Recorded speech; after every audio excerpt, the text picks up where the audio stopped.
As an avid explorer, the barren lands of Nevada hold countless points of interest.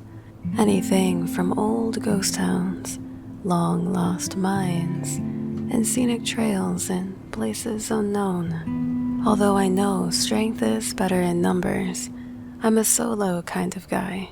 I know my way around a firearm, and I'm not one to be unaware of my surroundings. Furthermore, the places I go to often aren't the type you'd even see another soul for miles, unless, like me, they seek the same thrill. I had a hearty breakfast with a strong cup of coffee, tossed my pack into gear in the Jeep, and readied myself for the journey ahead. The derelict Hollow Crest mine, blue skies overhead, accompanied by the soft embrace of the sun, soothed my skin as the desolate road I drove soon turned to dirt. Eventually it revealed the mine as I approached the coordinates, a reflection to a bygone era. The entrance, framed by time-worn wooden beams, bore the scars of years left unchecked by human hands. It stood like a sentinel, guarding the secrets of a once bustling mining operation, one that had long since fallen silent. In the immediate surroundings, a dusting of wildflowers added a touch of vibrant life amidst the echoes of toil. A few abandoned tools and bottles lay scattered about, with a generous coating of dust. The opening itself exuded an air of mystery, as the darkness beckoned me to step foot inside. There was a gentle howl of the breeze as it slithered through the tunnel and over the splintering wood. Occasional gusts of the cold air within brushed against my face as I took my time looking over the exterior. I won't lie, even in the ever-growing realm of my explorations, abandoned mines have never failed to unnerve me. The cold and dark air, the palpable sensation of claustrophobia that seems to intensify with each step, knowing there's a good chance that the only way out is the same way you came in. Granted, you remember and mark each winding turn you may take, an undeniable fact that a single reckless choice, possibly an impulsive one driven by a surge of adrenaline, can swiftly transform a seemingly benign tunnel into a sarcophagus of the unfortunate soul. Just as my mind grazed over these thoughts, my eyes slowly drifted to the weathered signage, now barely legible, that was attached to the makeshift barbed wire fence in front of the mine. "Danger," I read aloud. "Unsafe mine. Stay out, stay alive." Well, I guess that was the final push I needed. I've seen my fair share of such warnings, and although my safety isn't guaranteed, my preparedness and knowledge on the matter allowed me to continue. "Okay," I began through an exhale. "I just need to gear up and take that first step then." I threw on my gloves, tightened the straps of the pack around my shoulders, and then secured my headlamp. Slightly ducking under the beams of the wooden chute, I carefully made my way in. A large steel door sat just a handful of feet ahead. It remained open, and I can't help but wonder when these bulky and rusted hinges were last used. I venture further in before stopping to look back. In front of me, nothing but blinding darkness. Behind me, a distant glow of bright light as my exit slowly disappeared. I take in my surroundings as my unease begins to wane, and my intrigue begins to grow. The rocky walls, adorned with past traces of the pickaxe's dance, hold tales of miners who once hoped to strike gold. I soon came to a split in the tunnel and was forced to make my first decision, left or right. I banked right as the tunnel twisted and turned. More choices of direction awaited me ahead. Some dead ends, some not. The air in mines is so quiet. It doesn't take much to hear your own breathing or heartbeat. Deeper and deeper I trudged, all the while examining every detail I could. I had soon stopped in the middle of this long section of tunnel. I had found some graffiti on the wall that looked to be initials along an old date. I said to myself. FH, with a date that looks like 1924. I studied it a bit closer when I heard a faint sound of pebbles being disturbed. I figured from my intrusion it's not unlikely that some crumbly surfaces were jostled, not to mention how much heavy rock was laying above my head. A sneeze or stumble of my feet could decide my fate quickly. I glanced toward the noise, the light of my headlamp illuminating the walls. All was still and quiet, unmistakably so, until I refocused my attention to the markings and heard it again.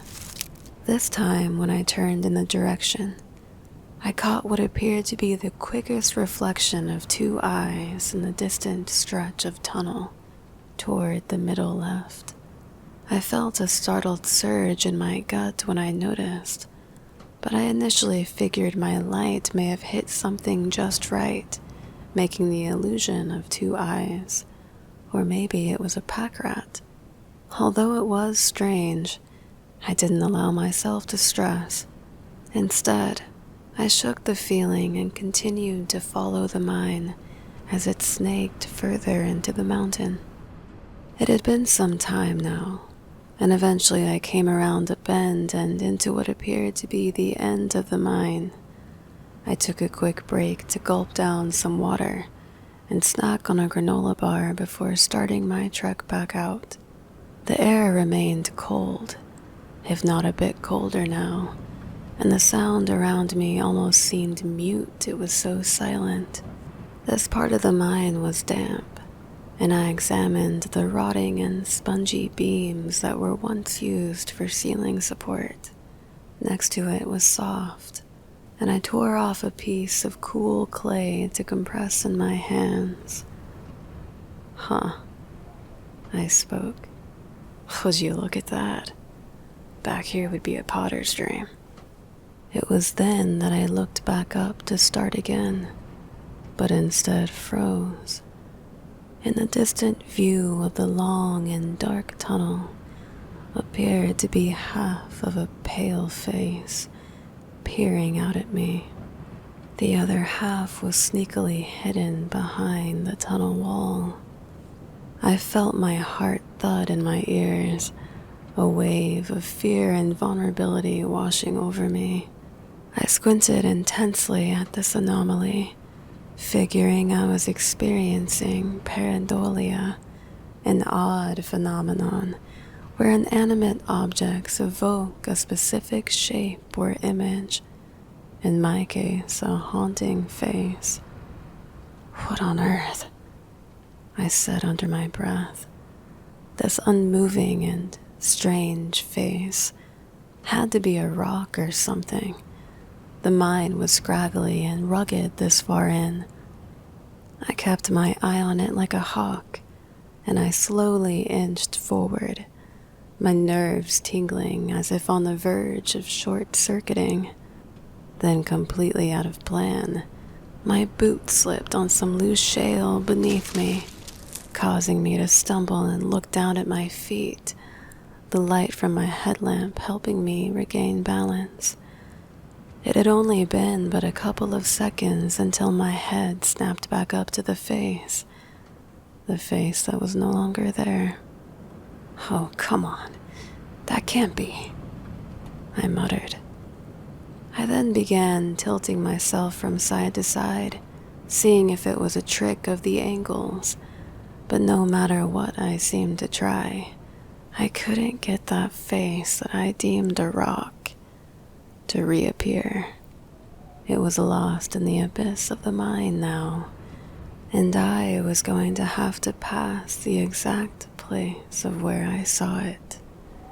It was no question when I began to hear my thumping pulse in my ears, a feeling of anxiety curling its bony fingers around my throat.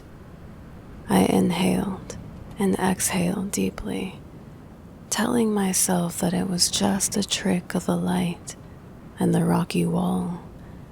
There were plenty of areas where the rock appeared a dusty white, so in order to move forward, I told myself that my ghost face anomaly was just that, nothing more. I drew closer to where I estimated the face to be, and when I got there, there was no noticeable rock sticking out from the sighting, and there was also no place to go, as the tunnel didn't branch out until further up ahead. Unless my guess is just completely wrong, the face would have had to have been protruding from the solid rock. Trying to stifle the chill that ran up my neck, I went on. I had no choice. The sound of my boots was almost musical as they went from the soft and damp ground, occasional wooden flooring, to the crunch of broken rock. I still had a ways to go, but I was making good progress, despite some of the narrower portions where I had to duck significantly. Suddenly, I caught a glimpse of a dim light up ahead. It had rounded the corner that I was going toward and gone right, where I, for my exit route, would need to go left. Had someone else come in to explore this mine? It was remote, yes, and not well known at all, but I'm not the only adventurer in this area. Not wanting to startle this person, I didn't say anything. I figured if they were just going about like I was, we may cross paths. So be it. With my nerves being a bit offset to begin with, it would benefit me to have another soul around this time. At least in my current state, I would certainly think so. I trudged closer into the T in my path, and just out of curiosity's sake, turned my head to look down at the rightmost tunnel, where I saw the light fade. I had wondered if I may catch a glimpse of this other explorer, although when I looked, there was no tunnel. It was just a sudden and very shallow dead end. It was so clear to me that there was absolutely nowhere to go, so I felt ridiculous for even letting the word hello escape my lips. I saw a light, and that light just vanished. My mind wandered back to the two questionable eyes I saw somewhere in this area. My headlamp flickered, and my heart sank. Should I risk taking off my pack to fetch my backup light? It felt like a risk anyway, to stop after all these strange occurrences. Though I would say the last thing I need is to be plunged into total darkness, as my headlamp decides to fail me. But what if my flashlight failed me too? Now the exit to this mine couldn't arrive any faster. My pace began to quicken slightly as I constantly felt the need to look over my shoulder. "What's the matter with you, Tuck, huh?" I grumbled. "Is this mine getting to your head?" One more turn and I was on the home stretch, still checking behind me from time to time as I hastily went on. In the earlier part of the mine was a large door secured by a latch. I assumed it was a place where the miners from the operating days once stored blasting agent, a powerful component. But it's here that I heard something. You've got to be kidding me, I said to myself quietly as I listened. It was muffled yet distinct, and it seemed to be coming from behind that door. I stopped. Indeed, there were voices. It sounded like two men were having a conversation, yet I couldn't understand any of what they were saying. It's as if they were speaking in broken words, complete gibberish. The more I listened, the more sinister it seemed to me. I didn't care to find out. Curiosity was in the rear view as I began sprinting to the speck of light that granted my safety. Or at least I hoped. My pack jingled and clanked behind me, and I pleaded the vibrations of my foolish actions wouldn't bring this mine down on me. The exit now about 200 feet away. I huffed and puffed like an overworked horse as I flew through the splintery wooden chute of the mine and squeezed my way around the barbed entry. I bent forward with my hands on my knees as I swallowed the knot that had slowly grown into a boulder in my throat. Panic, dread, shame. I stared at the entrance for what seemed like ages, half expecting something to jump out and yank me back in. But there was nothing except the occasional creak of old wood and the lonely moan of the desert wind. Feeling as though I needed to apologize to this mine for invading its history, I gave it a subtle nod as I hopped back in my Jeep, winded, confused, and defeated. My mind was scattered, and endless questions hung in the air, well in arm's reach, but nowhere near having answers. Strange events happened that day, like nothing I've ever experienced before. It made me wonder if it was all a trick of the mind, or if the restless spirits of the miners lost in the depths of hollow Crest watched my every move, coaxing me to leave. Ever since that day, I've acquired many more notches on my belt as far as exploration and adventures go, but none of them have been a mine since then. I still haven't come to terms with what I encountered, at least not yet.